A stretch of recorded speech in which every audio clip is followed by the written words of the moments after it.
There's a reason you can't stop thinking about her. There's a reason her attention feels like oxygen. There's a reason you check your phone hoping she texted, feel empty when she's distant, and come alive when she gives you approval, and it has almost nothing to do with her. Today we're going to talk about why so many men are psychologically addicted to women, not to relationships, not to love, but to the validation, the attention, the feeling of being chosen. We're going to trace this addiction back to its source, explain why modern culture makes it worse, and show you exactly what it takes to break free. This isn't comfortable content, but if you're honest with yourself, you already know something is wrong. Let's talk about what it actually is.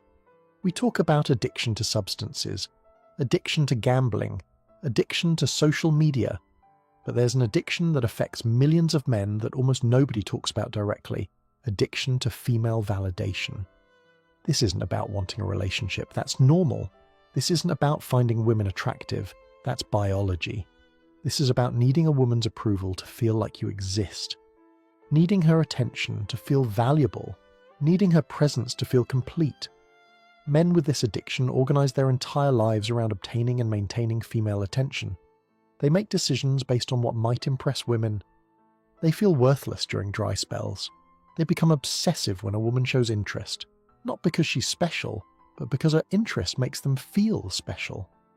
The addiction manifests in obvious ways: desperate texting, jealousy, inability to walk away from bad relationships, and subtle ones: the constant background calculation of how to be more attractive, the measuring of self-worth by romantic success, the emptiness that appears whenever female attention disappears. This isn't love, this is dependency. And until you understand where it comes from, you can't escape it. The man addicted to female validation doesn't love women. He uses them. He uses them as mirrors to see himself reflected favorably. He uses them as medicine for wounds he won't address directly. He uses them as evidence that he's worth something. And because he's using them rather than loving them, the relationships never quite work and he can never figure out why. Almost every case of validation addiction traces back to the same place: childhood.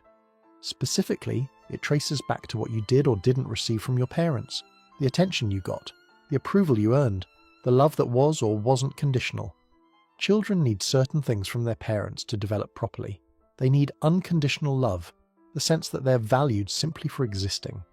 They need conditional approval, the sense that certain behaviors earn praise and others earn correction.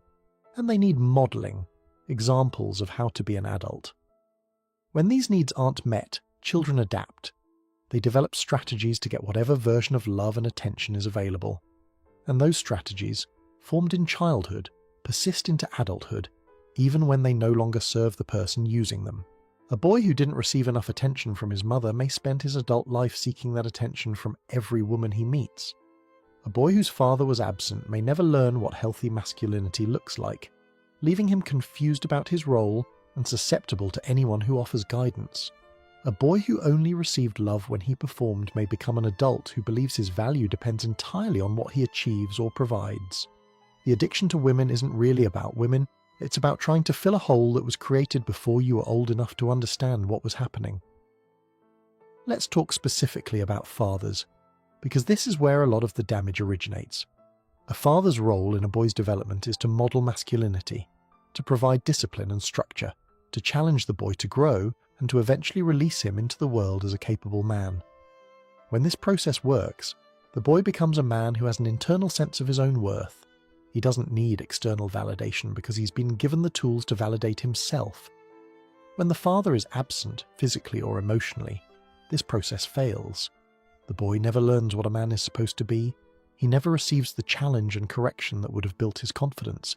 He never gets released into manhood because no one was there to do the releasing, so he stays psychologically a boy. And boys need approval. Boys need someone to tell them they're doing okay. Boys look to external sources to know if they have value. Without a father to provide that validation and then wean him off it, the boy grows into a man who seeks that validation from whoever will provide it. Often, that means women. He's not looking for a partner. He's looking for someone to tell him he's good enough because his father never did. This is why so many men are simultaneously desperate for female attention and terrible at maintaining relationships. They're not relating to women as adults relate to adults. They're relating to women as boys relate to mothers, seeking comfort, approval, and the unconditional acceptance they never got. The father wound is everywhere once you know how to see it. It's in the man who can't make a decision without asking his girlfriend. It's in the man who falls apart at the first sign of female disapproval. It's in the man who measures his entire worth by his success with women. These men aren't weak by nature. They're underdeveloped by circumstance. They never got what they needed to become strong. Here's something that sounds strange until you think about it. Many men are seeking maternal love from romantic partners. They want to be soothed. They want to be comforted. They want unconditional acceptance. They want someone who will love them regardless of what they do or fail to do. They want to be held and told everything will be okay. These are things children need from mothers. They are not things grown men should need from romantic partners. But when a man never fully developed past the stage of needing maternal comfort, he brings that need into every relationship. He's not looking for an equal partner. He's looking for someone to take care of him emotionally. He wants the relationship to feel like coming home to mum. This puts women in an impossible position. They signed up for a romantic relationship with a man, and instead they find themselves mothering someone who can't regulate his own emotions, can't handle rejection, and falls apart whenever they're not actively providing comfort. The woman inevitably loses attraction because no one is attracted to their child and the man feels abandoned, which triggers his original wound, which makes him more desperate, which pushes her further away. The cycle continues until the relationship collapses, and then he goes and finds another woman to repeat the pattern with. The tragedy is that he often blames the women. She changed. She stopped caring. She wasn't the right one. He never realizes that he was asking for something no romantic partner can provide, the unconditional maternal love that should have been given freely in childhood, not earned through performance in adulthood. This psychological neediness has created an entire industry designed to exploit it. Look at the online content ecosystem, and you'll see it split into two main categories, both of which prey on people who never properly developed: maternal content and paternal content. Maternal content offers comfort. It soothes. It validates. It tells you that you're special, that the universe has a plan for you, that good things are coming, that you deserve love exactly as you are. Think of the astrology channels, the manifestation coaches, the self-love gurus who promise that abundance is just around the corner if you believe hard enough. This content feels good. It provides the unconditional acceptance that these viewers never got enough of. But it also keeps them passive, dependent, and waiting for external forces to fix their lives. It's psychological junk food, satisfying in the moment, destructive over time. Paternal content offers discipline. It challenges. It criticizes. It tells you that you're not good enough yet, that you need to work harder, that your problems are your fault, that nobody is coming to save you. Think of the tough love coaches, the grind culture influencers, the drill sergeant personas who promise transformation through suffering. This content also exploits psychological neediness, the need for a father figure who will provide structure and correction. But without actual relationship and context, it's just harsh noise that makes people feel bad without actually guiding them to anything better. Both types of content are symptoms of a generation that was insufficiently parented and is now seeking parenting from strangers on the internet. The numbers are staggering. Millions of people consuming content that essentially functions as digital parenting. They're not learning skills or gaining useful information, they're getting the emotional regulation and guidance they should have received as children.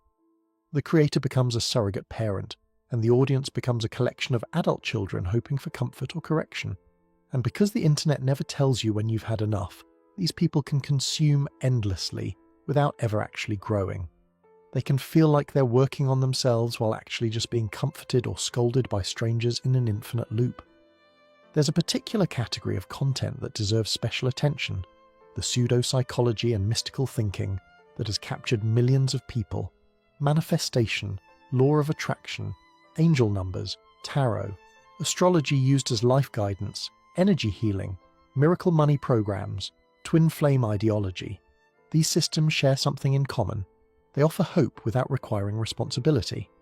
They tell you that the universe is working on your behalf, that forces beyond your control will deliver what you want, that you just need to believe the right things and the results will follow.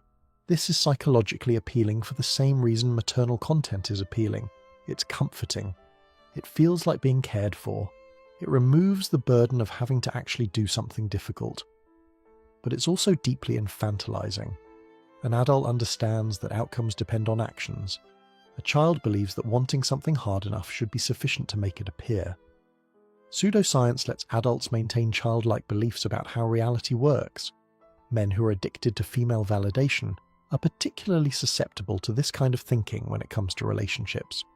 They want to believe that the right woman will just appear if they align their energy correctly.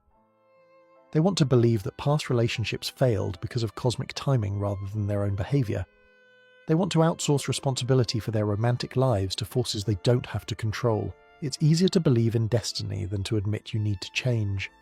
The pseudo-psychology industry preys specifically on people who are avoiding responsibility. It packages that avoidance as spirituality. It gives scientific-sounding language to magical thinking.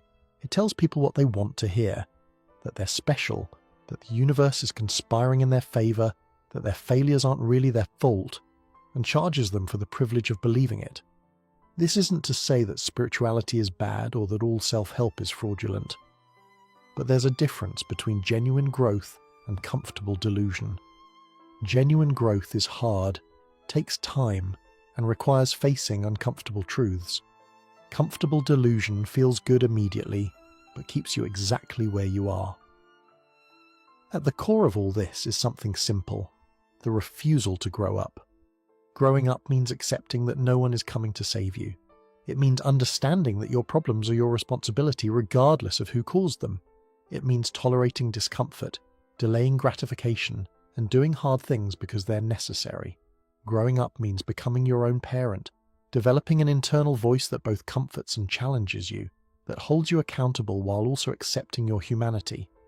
It means no longer needing external figures to provide what you can provide for yourself. Men who are addicted to female validation have refused this transition. They're still looking for someone else to make them feel okay. They're still hoping someone will come along and fill the emptiness. They're still operating as children who need attention to know they exist. This refusal isn't usually conscious. Most of these men think they want a relationship when what they actually want is rescue. They think they're looking for a partner when they're actually looking for a mother who will also sleep with them. Until they recognize this pattern and consciously choose to grow up, they will continue repeating it with every woman they meet. Growing up is not a one-time event, it's a process. It requires confronting the parts of yourself that want to remain a child. It means giving up the fantasy that someone will come along and make everything okay. It means accepting that the unconditional love you missed as a child is gone. You can't go back and get it. And learning to give yourself what you need now. Here's something that gets people defensive but needs to be said. Many men have become psychologically dependent in ways that undermine their ability to lead their own lives. They've outsourced decision-making. They defer to women, to experts, to anyone who seems confident. They're uncomfortable with authority, having it or exercising it. They avoid conflict at all costs. They prioritize being liked over being respected. This isn't about gender roles or politics. It's about psychological development. A healthy adult, male or female, has a solid sense of self. They know what they want. They can make decisions and accept consequences. They don't need constant external validation to feel secure. When men lack this solidity, they become dependent on whoever is willing to provide direction. Often that's women, girlfriends, wives, mothers, who end up managing their lives because the men won't manage themselves. This creates relationships where the woman has all the functional authority because the man has abdicated it. He calls it being easygoing or supportive. What it actually is, psychological dependency disguised as virtue. Healthy relationships require two complete people. When one person is incomplete and seeking completion through the other, the relationship becomes a form of parasitism rather than partnership. Women can sense this incompleteness, even if they can't articulate it. They feel the weight of being someone's emotional anchor. They feel the pressure of being responsible for his well-being. They feel the subtle wrongness of being with someone who needs them too much, and eventually they pull away. Not because they're cruel, but because the dynamic is exhausting and unsustainable. Here's something men discover when they finally get the validation they've been chasing. It doesn't fix anything. The woman they wanted wants them back. The attention they craved is now abundant. The approval they needed is being given, and yet the emptiness remains. That's because external validation can't fill internal holes. It can provide temporary relief, like a drug, but it doesn't address the underlying deficiency. The wound from childhood doesn't heal because a woman tells you she loves you. The absent father doesn't get retroactively replaced by female approval, so the man seeks more. He needs more attention, more proof that he's valued, more demonstrations of love. He becomes exhausting to be with because his need is bottomless. No amount of validation is ever enough. Or he realizes the woman isn't providing what he expected, and he starts looking for another woman who might do it better. He cycles through relationships, always chasing the feeling he got during the initial validation rush, never understanding why it always fades. The validation treadmill is exhausting and ultimately futile, but men stay on it because the only alternative is confronting why they need the validation in the first place, and that confrontation is painful. It means acknowledging that you've been running from something your whole life.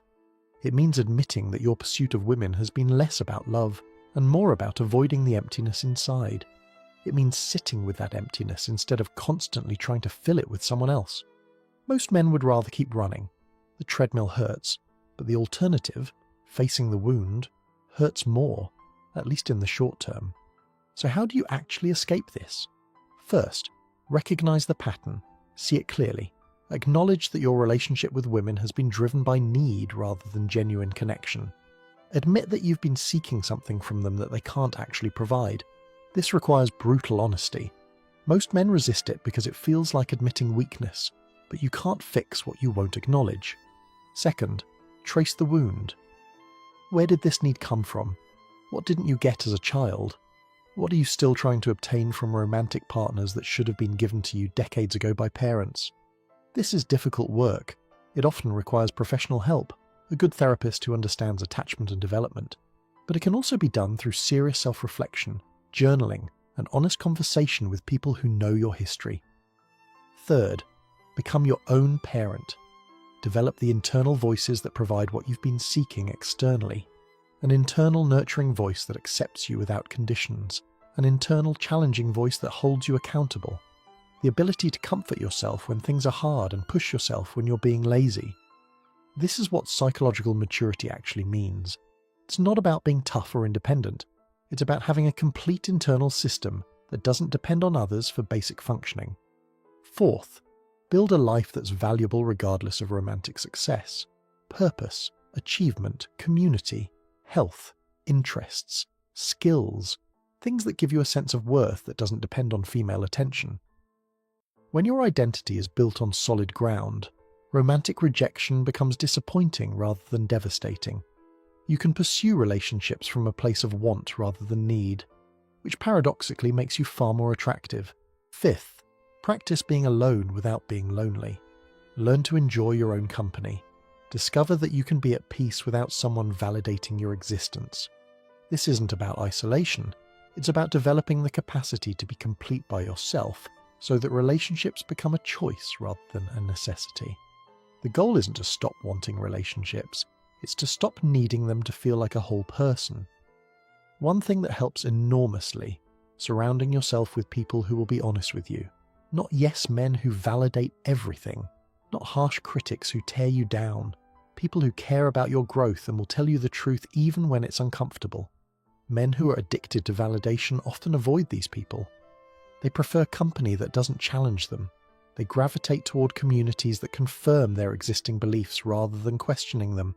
This is how people stay stuck. They create echo chambers that protect them from the feedback they need to grow. Real growth requires friction. It requires people who will call you out. It requires relationships where you can be honest about your weaknesses and receive honest feedback about your blind spots. Find men who are doing the work. Build relationships based on mutual accountability. Be willing to hear things you don't want to hear, and extend the same honesty to others. A community of growth is the opposite of a community of comfort. It's harder to be part of, but it actually produces change. Here's what you'll be tempted to do. Look for shortcuts. A technique that will make women attracted. A formula that guarantees results. A system that bypasses the internal work and just delivers the external outcome. The internet is full of people selling these shortcuts. Pickup artists, dating coaches, people who promise that the right lines, the right frame, the right approach will get you the validation you crave. Some of these techniques might even work short term. You might get attention, you might get dates, you might get the validation hit you're chasing, but you'll still be the same person underneath. Still addicted, still needy, still unable to form genuine connections because you're too busy performing. The shortcut trap is seductive because it promises results without transformation. It lets you stay the same while getting different outcomes. But it doesn't work long term because the problem isn't your technique. The problem is your psychology. Real change requires real work. There's no workaround.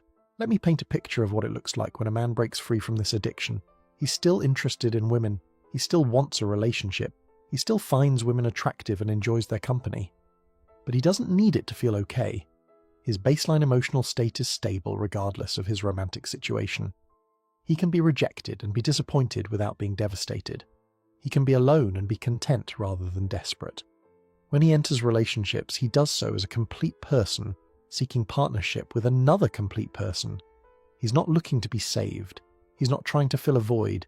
He's offering genuine connection between equals. This makes him dramatically more attractive.